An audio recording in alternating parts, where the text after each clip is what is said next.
आपलं नाव कसं म्हटलं? मंजुषा वडगावे. ओके.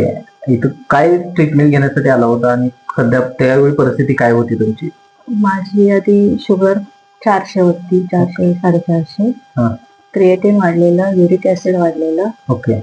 मग त्यामुळे भूक न लागणे हे सगळे त्रास होता. ओके. आता पायाला सूज होती, ओके. चेहऱ्याला सूज होती. कुणाच्या ओळखीनं वगैरे आला होता काय? माझ्या भावाच्या ओळखीने. ओळखीनं आला होता. ओके.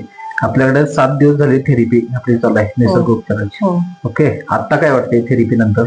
थेरपी नंतर खूपच फरक झालाय. फ्रेशपणा आलाय. ओके. अंगावरची सूज गेली.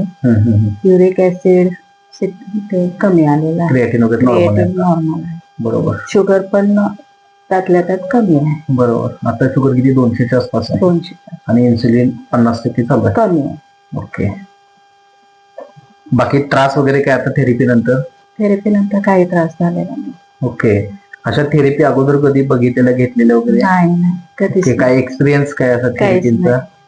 कधीच काय नाही. म्हणजे असं आनंद? टीव्हीत वगैरे बघितलेलं तर ओके. असं प्रत्यक्षात पण नाही बघितलं किंवा कोण घरातले पण गेले नाहीत अशा थेरपी. तुम्हाला असं वाटलेलं काय थेरपी नंतर आपण चेंज होईल वगैरे असं? थोडा वाटलेला, कारण भावाच्या त्याला चांगलाच फरक पडला. ओके. त्यामुळे म्हटलं मी माझ्यात पण करा. ठीक आहे. चालेल. थँक्यू. आता व्यवस्थित आहे? हो. चालेल. धन्यवाद. एवढंच आहे. टेन्शन